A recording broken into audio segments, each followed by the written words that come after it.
Hello everyone, आज हम देखेंगे एक experiment, Griffith's experiment of transforming principal.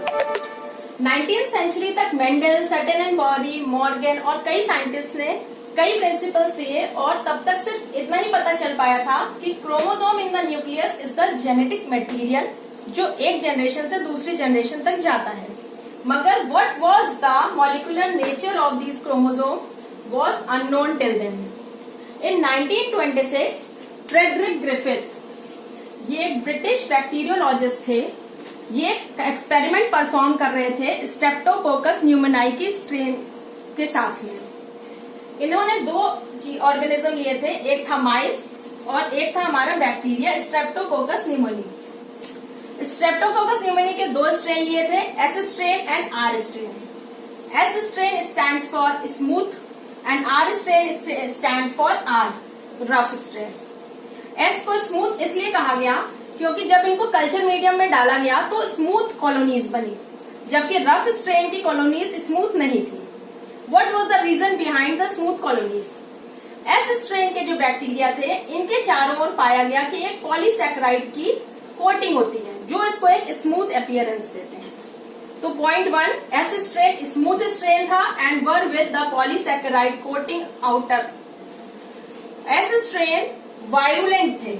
Virulent means they can cause the disease, ये निमोनिया कॉज करते थे, जबकि आर स्ट्रेन जो थे वो ए वायरुलेंट थे, मतलब वो निमोनिया कॉज नहीं कर रहे थे। अब बच्चों इसको याद रखने का एक आसान तरीका बताते हैं। एस स्ट्रेन शैतान स्ट्रेन था, मतलब ये जब जाएगा माइस के अंदर तो उसको निमोनिया कर देगा जिससे वो उसकी डेथ हो जाएगी। तो अब एक्सपेरिमेंट में उन्होंने फर्स्ट कंडीशन ली, एस स्ट्रेन को लिया और माइस को इंजेक्ट किया। क्या पाया? Mice was dead.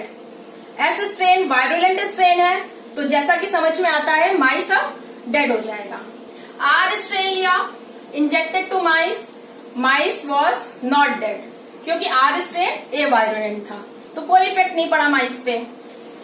Third point था, जब उन्होंने एस स्ट्रेन को हीट ट्रीटमेंट दे दिया, मतलब हीट किल्ड कर दिया और माइस में इन्फेक्ट किया, तो उसका वायरुलेंस खत्म हो गया था, मतलब now the S strain was unable to cause the disease in mice, so the mice was live.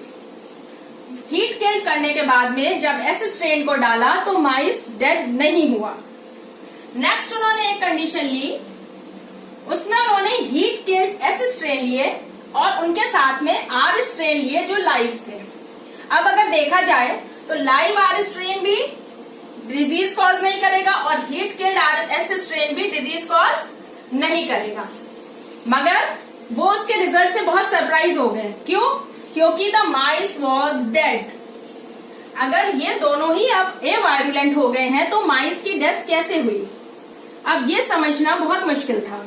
तो उन्होंने इस डेड माइस का ब्लड लिया और उसको जब स्टडी किया तो उसमें कुछ लाइव एस स्ट्रेन्स मिले। अब ये कैसे हो सकता है कि हीट किल्ड एस स्ट्रेन डाला था और उसमें से लाइव एस स्ट्रेन मिले?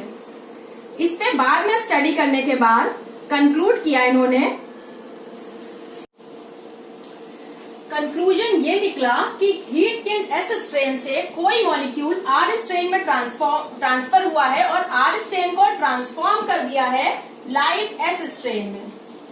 अब आर स्ट्रेन के चारों ओर जो भी मॉलिक्यूल आर स्ट्रेन में आया है उसने आर स्ट्रेन के चारों ओर वो पॉलीसैकेराइड लेयर बना दी है, जिसकी वजह से वो होस्ट द्वारा फैगोसाइटोज नहीं हो पाया है।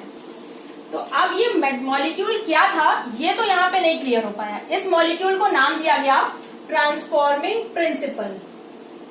ये मॉलिक्यूल क्या था ये पता आगे के एक्सपेरिमेंट्स में किया गया था, जो कि हम अपने आगे के वीडियोज में उन एक्सपेरिमेंट्स को देखेंगे।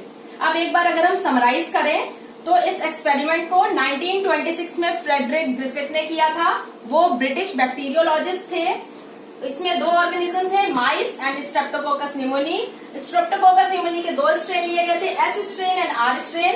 एस स्ट्रेन शैतान strain, virulent with smooth colonies. Smooth colonies were due to polysaccharide coat, और पॉलीसैकेराइड कोट की वजह से जब ये इन्फेक्ट करता था तो होस्ट का इम्यून सिस्टम उसको नहीं वो डिस्ट्रॉय कर पाता था, जबकि आर स्ट्रेन के ऊपर पॉलीसैकेराइड कोट नहीं था तो होस्ट का इम्यून सिस्टम उसको डिस्ट्रॉय कर देता था। एक्सपेरिमेंट में 4 कंडीशंस ली गई थी।